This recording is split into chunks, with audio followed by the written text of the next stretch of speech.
2017 में जब GST launch हुआ तब उसे वन नेशन वन टैक्स को कहा गया, लेकिन अब 2025 में जीएसटी 2.0 बिल लॉन्च हुआ है जो कि टैक्स सिस्टम को और भी ज़्यादा सिंपल बना देता है।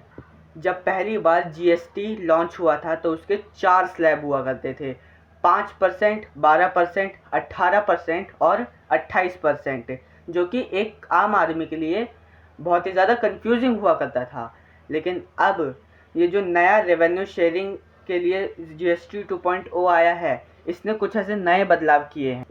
पहले रेवेन्यू शेयरिंग के नाम पर सेंटर और स्टेट के बीच में भी लड़ाइयाँ हुआ करती थी, लेकिन अब जीएसटी 2.0 इन्हीं सॉल्यूशंस को लेके आया है, जिसका मेन थीम है सिंप्लीफिकेशन, ट्रांसपेरेंसी और इंक्लूसिविटी। पहले जीएसटी में 4 स्लैब्स हुआ करते थे, लेकिन अब जीएसटी के अंदर सिर्फ 2 ही स्लैब कर दिए गए हैं, 5% का और एक 18% का। कुछ ऐसे 40% के स्लैब्स हैं, जैसे कि लग्जरी और साइन गुड्स, जैसे कि कार्स और भी टबैको, बहुत सारी चीज़ें। कुछ ऐसी नशीले पदार्थ भी हैं जिसके अंदर 40% अब जुड़ेगा।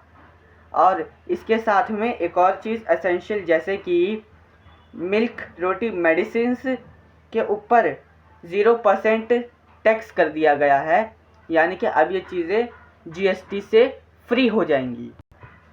इस नए बिल के लॉन्च होने के बाद पनीर, बटर, मिल्क, रोटी जैसे एसेंशियल फूड आइटम्स अब 0% टैक्स या फिर कम टैक्स में आएंगी, जिसकी वजह से एक मिडिल क्लास फैमिली की बचत 400 से लेकर 600 रुपये तक की हो सकती है मंथली। इलेक्ट्रॉनिक्स जैसे कि टीवी, एसी, फ्रिज और स्मॉल कार्स, जो कि लोगों के लिए एसेंशियल है, ये 18% के स्लैब में आएंगे। और कुछ ऐसी अफोर्डेबल चीज़ें जो कि 18% में आ सकती हैं, जो कि जैसे कि सीमेंट, जो कि हाउसिंग के प्रोजेक्ट के अंदर बूस्ट लाएगा। फार्मर्स के लिए बड़ा रिलीफ, ट्रैक्टर्स, फार्म टूल्स और हैंडीक्राफ्ट्स अब सिर्फ 5% के स्लैब में आएंगे, तो जिस वजह से किसानों को भी अपने ज़रूरत की चीज़ें सस्ते में मिलेंगी। इस जीएसटी बिल को पास करने का सिंपल सा मोटिव ये है कि जब टैक्स डिक्रीज़ होंगे तो फिर चीज़ें सस्ती मिलेंगी, और जब चीज़ें सस्ती मिलेंगी तो लोग उन सामानों पर टूट पड़ेंगे और ज़्यादा से ज़्यादा बिक्री होगी तो प्रोडक्शन इंक्रीज़ होगा, डिमांड भी इंक्रीज़ होगी। जब चीज़ें सस्ती हो जाएंगी, प्रोडक्शन इंक्रीज़ होगा तो फिर ज़्यादा से ज़्यादा चीज़ें बिकेंगी, और जिसकी वजह से जीडीपी हमारी जो है वो राइज़ होगी, सबसे ज़्यादा हो जाएगी जीडीपी बढ़ने पर। तो ये पूरा मोटिव है इस पूरे जीएसटी बिल का। और साथ ही में इस बिल का एक ऐसा बेनिफिट है कि जो हमारे जीएसटी 2.0 है वो डिफेंस प्रोक्योरमेंट को भी सस्ता करेगा।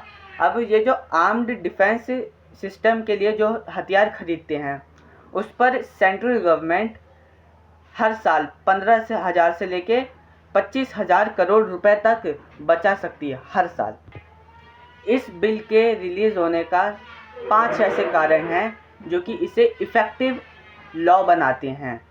पहला कारण अभी से शुरू करते हैं। पहला कारण ये है कि जो आम आदमी है उसके लिए चीज़ें जो हैं वो सस्ती होंगी और टैक्स का बर्डन कम होगा। दूसरा मेजर कारण, इसका एक दूसरा मेजर कारण है कि बिज़नेस करना काफ़ी ज़्यादा आसान हो जाएगा, क्योंकि जब आपके पास सस्ता सामान होगा तो लोग आपसे सस्ता सामान खरीदने के लिए आएंगे ज़रूर। तीसरा मेजर कारण है डोमेस्टिक इंडस्ट्रीज़ को बढ़ावा देना। स्वदेशी मेले, जो हमारे मेले लगते हैं, और इंडिया में बनी हुई चीज़ों को प्रमोट करना, ये इसका तीसरा कारण है। चौथा कारण ये है कि सेंट्रल और स्टेट के बीच में रेवेन्यू शेयरिंग बैलेंस में रहेगी इस जीएसटी बिल के कारण। पांचवा और आखिरी सबसे अच्छा कारण, ट्रांसपेरेंसी और ट्रस्ट को बूस्ट करना। एक प्रिसाइजेबल एक ऐसा सिस्टम बनाना जिसके अंदर फेयर टैक्स सिस्टम बनाकर हम टैक्स इवेजन को कम कर सकते हैं। तो आप चाहे स्टूडेंट हो, एक शॉपकीपर, एक या फिर एक आम ग्राहक, ये GST 2.0 बिल आपके लिए है। आप क्या सोचते हो मुझे कमेंट्स करिएगा।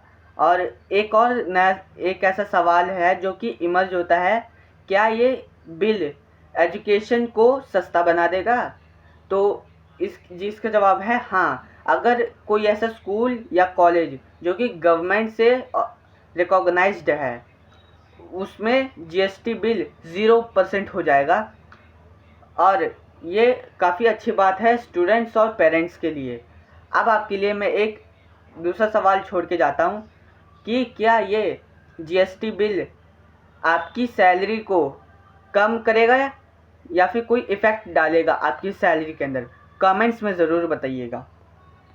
और हाँ, जाते जाते आपको कौन सी वीडियो अगले टॉपिक पर चाहिए, कमेंट्स ज़रूर करिएगा। और लाइक, शेयर और सब्सक्राइब तो ज़रूर ही करिएगा।